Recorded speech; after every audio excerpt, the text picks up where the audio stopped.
This is episode 119 of RV Dream Makers, and on this episode, my mom and I traveled down to Texas to meet with my brother and my nephew for an ice skating event, and then we went on down to Waco.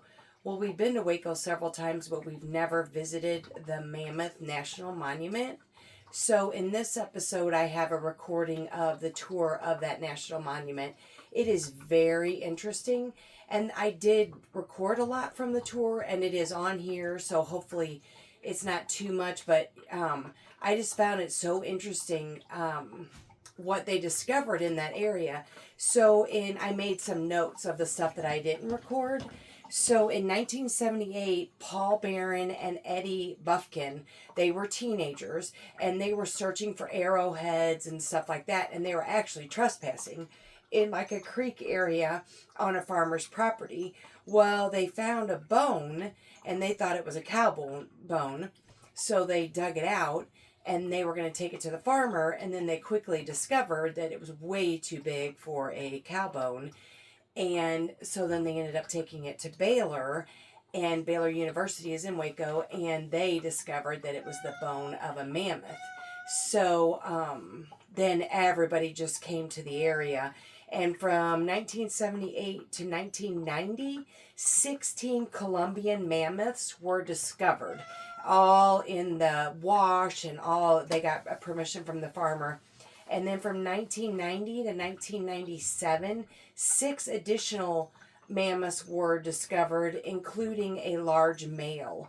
And at that time, they were putting them in plaster casts and sending them off. And then they eventually built the building that we got to tour, but a lot of the mammoths were hauled off, but the building is over where they're currently digging. And it's a nursery herd that died together in a single event. And that's what makes it so rare, is that they all died in a single event. If you look online, it says in a flood, but then they got a paleontologist in there, and she doesn't think it was a flood. She thinks it was more like rains came, but then there was mud, and they got stuck in the mud, or she said that they were really malnourished and stuff. But anyways, so I just thought it was very interesting, and it was definitely worth seeing. So I hope you enjoy this episode.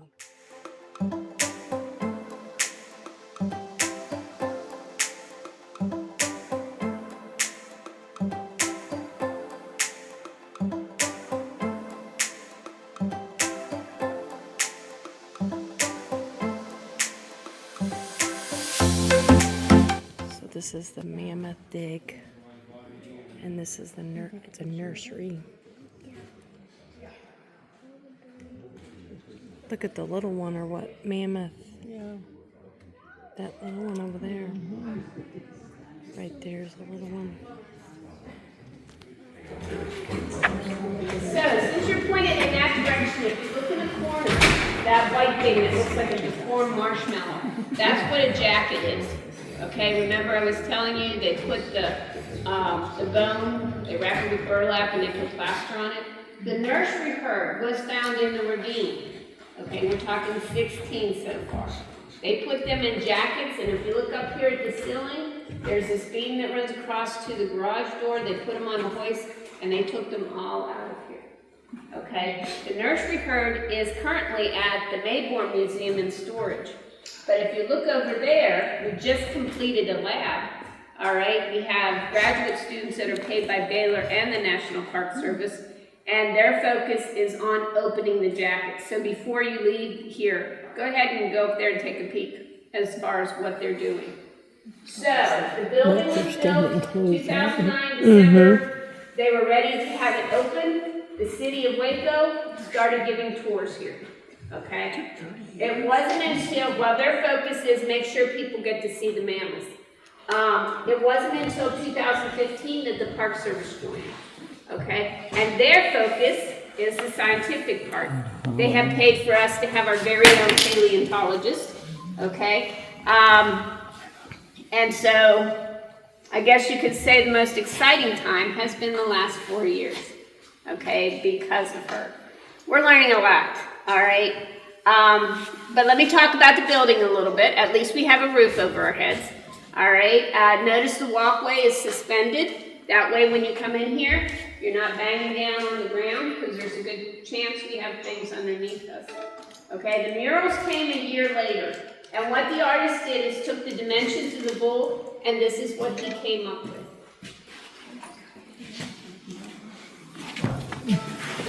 It should be a little taller. The building was built first, and they refused to move the lights. Okay? So it should be just a little taller than that. And then over here, on this mural, you'll see this camel is caught up in that torrent of water. When I started here 6 years ago, that's what we used to say happened. And then Dr. Yan came and she's like, no.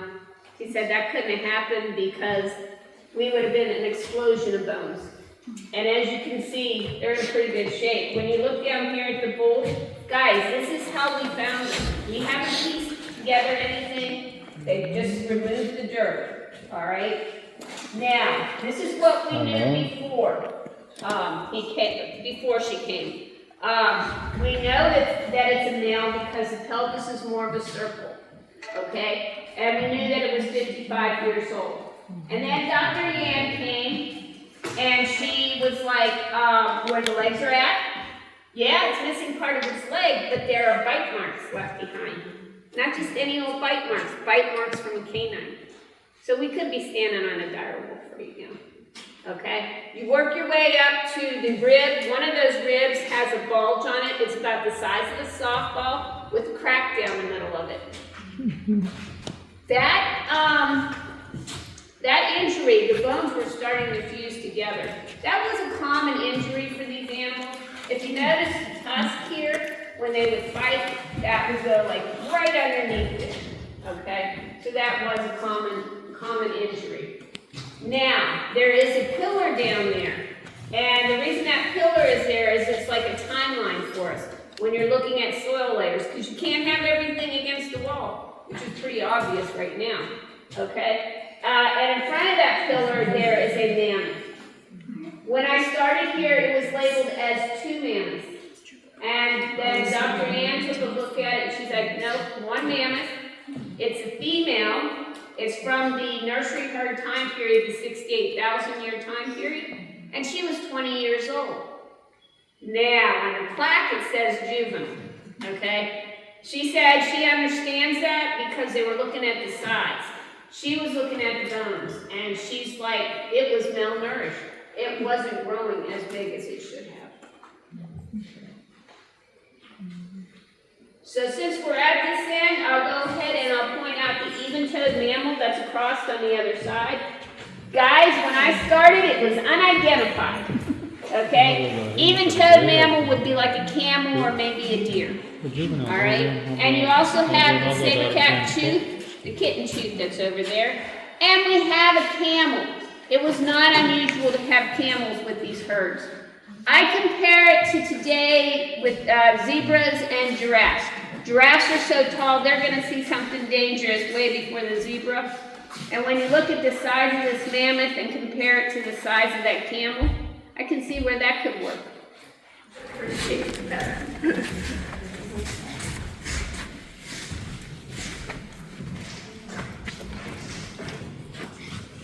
So this is our female. We know it's a female because the pelvis is more open shaped. Okay, she was about 25 years old. Like I said, the bull was about 55. We compare it to elephants, and elephants live to be between 60 and 70 years old. She's got the best teeth in the house. You can see all 4 of her teeth.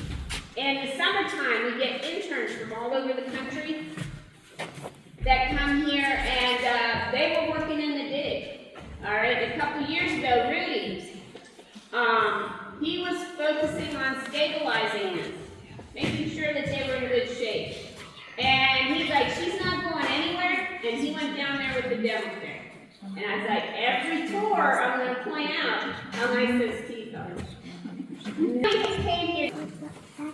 Yeah, that's the one we hear about. 6 years ago, they found a woolly mammoth in Siberia frozen. Okay? They could see all the soft tissue. We don't have any soft tissue in the Colombian mammoth. tell you what it ate before it died. And they were able to get genetic material. You can read about it. You can Google it, find out all about it. What I find interesting about all that, though, is how much Texas has to do with it. 2 of the labs are in Texas. One is in Dallas, and the other one is in Austin. Now, Dr. Yan happened to run into somebody who was like, I can get DNA from anything. She's like, I have a challenge for you. So, they couldn't use the teeth. They were able to get something from the tusk, but it wasn't viable. And I asked her, why are we doing this? Because we're not going to recreate the Columbian mammoth. And she said if she could get the DNA from her and the DNA from the nursery herd, she could see if they're related to each other. Because the nursery herd is dated about 68,000 years, the bull is dated about 58,000 years. There's like a 10,000 year difference between the two. She could be with one or the other, or there could be another event that we haven't picked up on yet. Okay, we don't have DNA.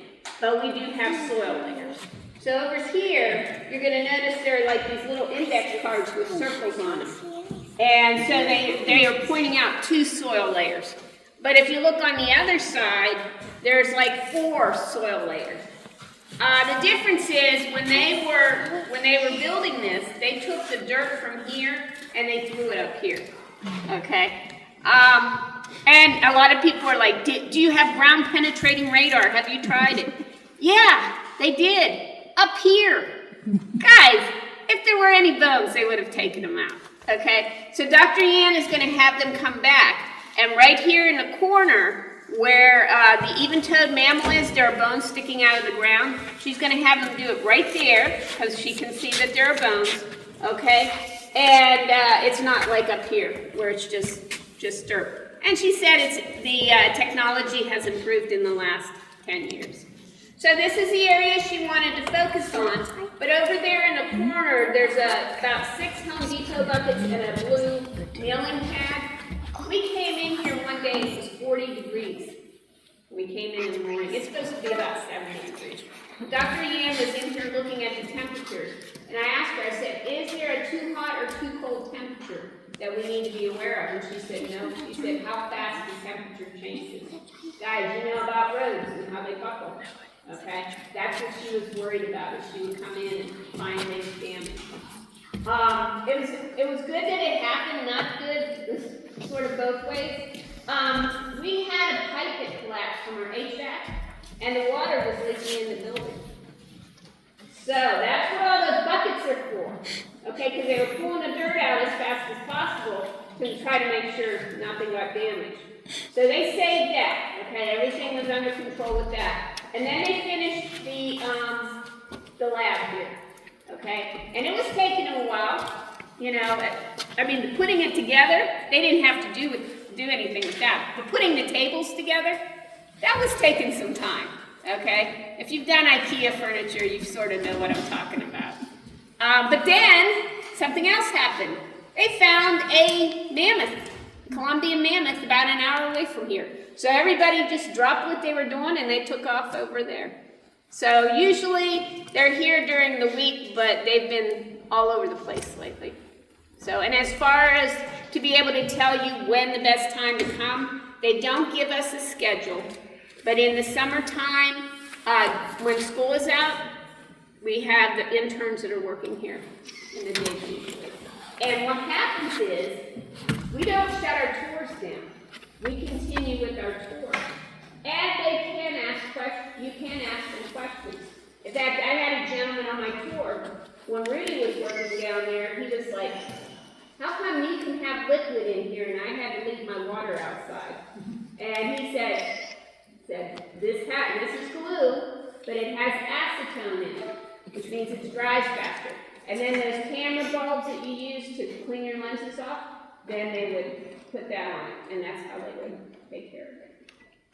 So let's go up to the top, and I'll tell you where we're at right now. We're original, okay? This is a replica. My understanding, we're talking the matriarch, the leader of the herd. She's a little questionable. I had to learn some things about elephants. Do you know that elephants are right or left tusk? just like we are right or left-handed. And what elephants do in a drought situation is they push trees over to get to water. So she was constantly pushing trees over. Now it's starting to make sense why that other one would look so much smaller. And that's what we're going with, guys. No longer are we talking about the camel and caught up in that water like that. We're talking about a drought situation. And in a drought situation, when it does finally start raining, the water doesn't percolate. It doesn't go down in the ground. It sits on top and creates a lot of mud. All right? But then you also have your rivers rising. All right? And when the rivers come up and spill over, then you have the waves. And the silt covered them right over. Okay? So, that's one thing. There's never just one thing. Okay? Something else we're looking at is something called cyanobacteria. Last summer we were having a drought. And we had a couple dogs die. They got in the stagnant water. And they got the bacteria. It killed them. Okay? It's happened to elephants before. But what's to say that didn't happen here? Well, we have soft tissue to look at now. But that's why having a scientist is great, because what she's doing is she's looking at these bones and comparing them to healthy bones. And she's finding out that these guys were really sick. Okay? Remember how I was talking about the female out there that was malnourished? There's a good chance most healthy animals, when they don't get water and food one place, they just move to another place. These guys probably didn't have the strength to move on to another place. So there you go. You know what I know. All right. I'm here if you have any questions, but hopefully you'll have a really good day.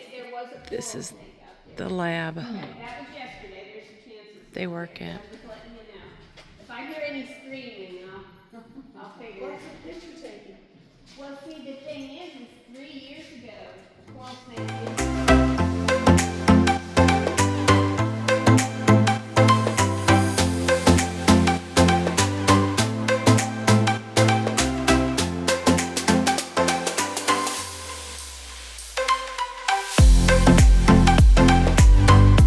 She said, I didn't record this part, that sloths back then, if they stood on their hind legs, they were as tall as that light pole. So that's how tall a sloth was, 20 foot tall on its hind legs. So yeah, Sid and Ice Age, yeah, they made him way too small, because holy macannoli, they were huge. And she said that armadillos were the size of a Mini Cooper. So, yeah. They had majorly huge animals. What damage they could do at that. Yeah. I guess everything truly is bigger in Texas because, man, oh man, their animals were huge. But that tour was very interesting. I highly recommend it. I hope you enjoyed this episode. We are currently in Yuma, Arizona. You can see the beautiful mountains behind me. It is just gorgeous weather. We've been walking 3, 4, 5 miles pretty much every day, and it's just sunshine and just absolutely beautiful. We love it here. We're staying on a lot with Paul and Deb and Whaley from Canada, our friends from Canada. So they had bought 2 lots, and they allowed us to lease a spot from them on one of their lots. So it's just been amazing. We're just so blessed to be in this beautiful weather and just to be able to get out in the sunshine and get walks in and stuff. We thank you for tuning in and watching, and we hope you have a great day, and thanks again for following along.